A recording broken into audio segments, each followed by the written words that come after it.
Hello everyone. I got round to watching Star Wars The Rise of Skywalker last night because Lindsay and I are talking about doing a live stream on the new Star Wars franchise next Thursday.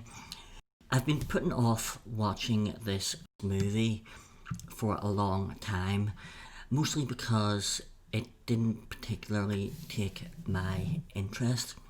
I was always a casual fan of the Star Wars franchise, and I have to say that even though I wasn't expecting much, and even though I wasn't the biggest Star Wars fan, the movie somehow managed to still disappoint me in some way.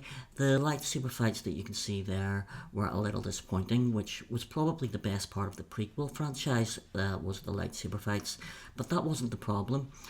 The first problem that I could see was that I just wasn't invested in any way in this new group of characters. What are you doing there, 3PO? Taking one last look, sir. At my friends. This new group of characters that have had essentially 3 movies together didn't have an awful lot of chemistry together and didn't have the same amount of chemistry as I felt in the original trilogy between Luke Skywalker, Han Solo and Princess Leia.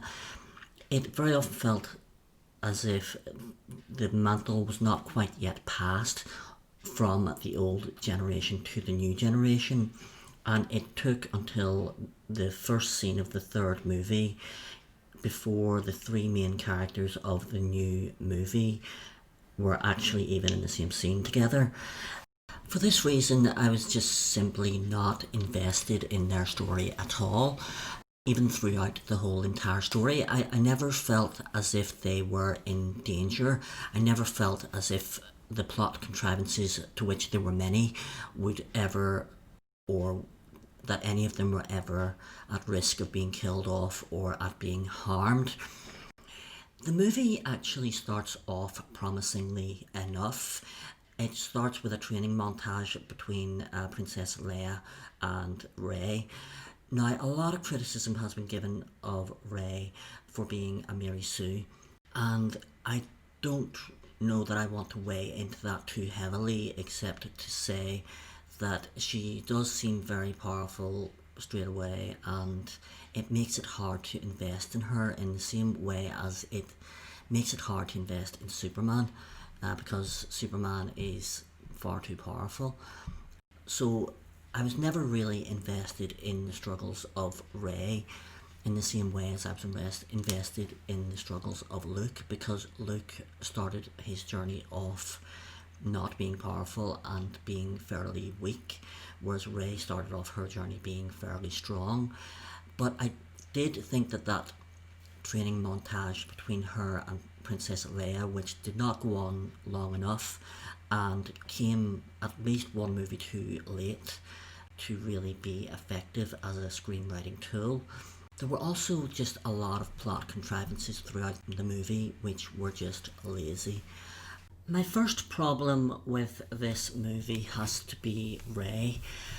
Rey was badly written throughout the franchise, and throughout watching this movie I was always asking myself, why is it that I care about this person?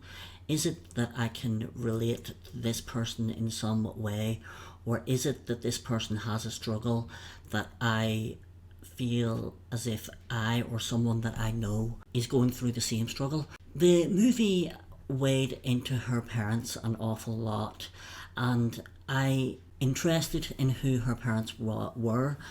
The second movie had said that her parents weren't important, and the third movie lent into the idea of her parents a lot. Throughout this new franchise, there was not a clear direction throughout the 3 movies, and this was very clearly evident.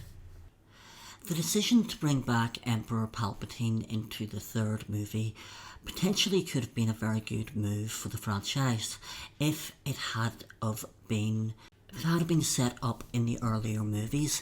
Again, this is a sign of the lack of direction in the new franchise. If we had known from the get-go that Emperor Palpatine was the big bad, and that the Last Order, which by the way I hate as a name, or the Final Order was it, that the Final Order was the kind of final solution to the problems, then this could have been potentially quite good. For me, the big bad of the new franchise should have really been Emperor Snoke, but the decision to subkill him off. Emperor Palpatine was not well enough established in this franchise to really be a good enough antagonist, and the antagonist that he was meant to be. It just felt a little shoehorned in. The next thing I want to talk about is the complete lack of chemistry between Finn, Poe and Rey throughout this movie. It felt as if the writing between Poe and Finn was very contrived, like contrived friendly banter between the three protagonists. These three protagonists have had very little screen time together throughout the franchise.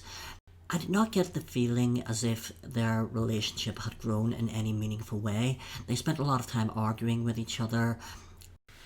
The movie alluded to the fact that their relationship had grown off screen, although the old screenwriting maxim goes show, don't tell. This movie does not show very well that their relationship had grown in any meaningful way. It felt, again, just very contrived, and I didn't support the protagonists really in any way, nor did I feel as if they had any meaningful friendship or any meaningful chemistry that made me enjoy watching them. The powers of the Jedi were something that I thought was a bit of a plot contrivance. The powers of the Jedi have never really been properly defined, although in the movies they always seemed somewhat limited, that the Jedi did have limitations to their power, or that the act of using their power came at some expense. In this movie, I didn't get the sense of that at all, and I didn't get the feeling of what cost there was to using the powers of the Jedi. What were the fallout consequences of using these powers? This is an important thing to know if you are going to invest in a character, and this is probably at least part of the reason why Rey gets accused of being a Mary Sue. There were a few times throughout the movie when we saw Rey use powers of the Jedi to which we'd never seen before in the franchise, throughout the Star Wars franchise, or at least to which I, as a casual viewer of the Star Wars franchise, have never seen. Most notably the power to heal, which I had never seen any other Jedi use, but then I'm not a fan of the extended universe. This is an important plot point as it ends paying dividends at the end of the movie, that Rey has this power and that Rey uses this power, and yet it had never been established throughout the rest of the Star Wars canon that this was a power that the Jedi had and that they could use. It would have been nice to have spent some time with her learning how she had used this power, learning what cost and what sacrifice this power had, and finding out more about this power, because this power was an important plot point. The movie ends with the most contrived ending to a movie that I think I've ever seen in a contemporary blockbuster, where essentially the whole entire galaxy comes to the rescue of a defeated resistance. I find this ending to be incredibly contrived, because if all of these worlds had not joined the resistance at this stage, why would they suddenly now join the resistance whenever they were at the lowest? It didn't make sense. It was the most contrived writing I'd ever seen, and I just didn't believe it as an end to the movie. The other end of the movie involved Kylo Ren and Rey facing up to Emperor Palpatine. Emperor Palpatine put Rey into the position whereby if she had killed him, she would get all of the souls of the dead Sith, whereas if she didn't, she would essentially die. So it was sort of one of those catch-22 kind of situations for her, which I actually kind of liked. It was very much the kind of B end to the movie I sort of found, and yeah, it was fine. I don't know, I don't have much to say on it except that it was a okay end to the movie. It was pretty evident to me anyway that Rose Tiko had been sidelined for this movie after the bad fan response that she had received in The Last Jedi. As much as I do agree that she was a very annoying character in The Last Jedi, if anything, I do think that her brief appearance in this movie did add to this movie, as did the cameos from Luke Skywalker, Leia and Han. In summary, upon watching this movie, I can't help but feel as if the mantle had never really been passed over to the next generation of Star Wars stars.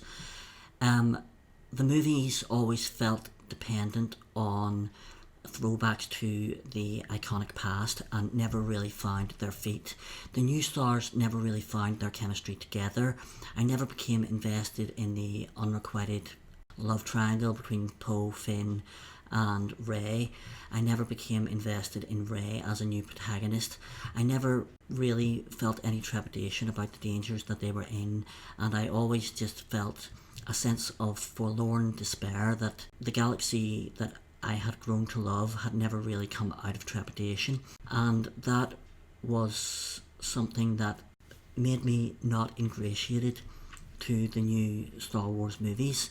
It was my impression that Luke Skywalker had saved the universe at the end of The Return of the Jedi, and watching these movies now makes me kind of feel sad, because it turns out that he didn't, and not only did he not save the galaxy, but he ended up living in isolation and having something of an ungracious end to his story, and that made me sad as a casual fan of the Star Wars movies. So the new Star Wars movies were not like the old Star Wars movies at all. They never really found their feet, and they never really reached the peaks of the past. So let me know what you think in the comments below. Have you seen The Rise of Skywalker? Leave your comments to anything that I've said in the comments below, and like, comment and subscribe, and tune in next Thursday to hear Lindsay and I speak about the new Star Wars movies. Thanks very much.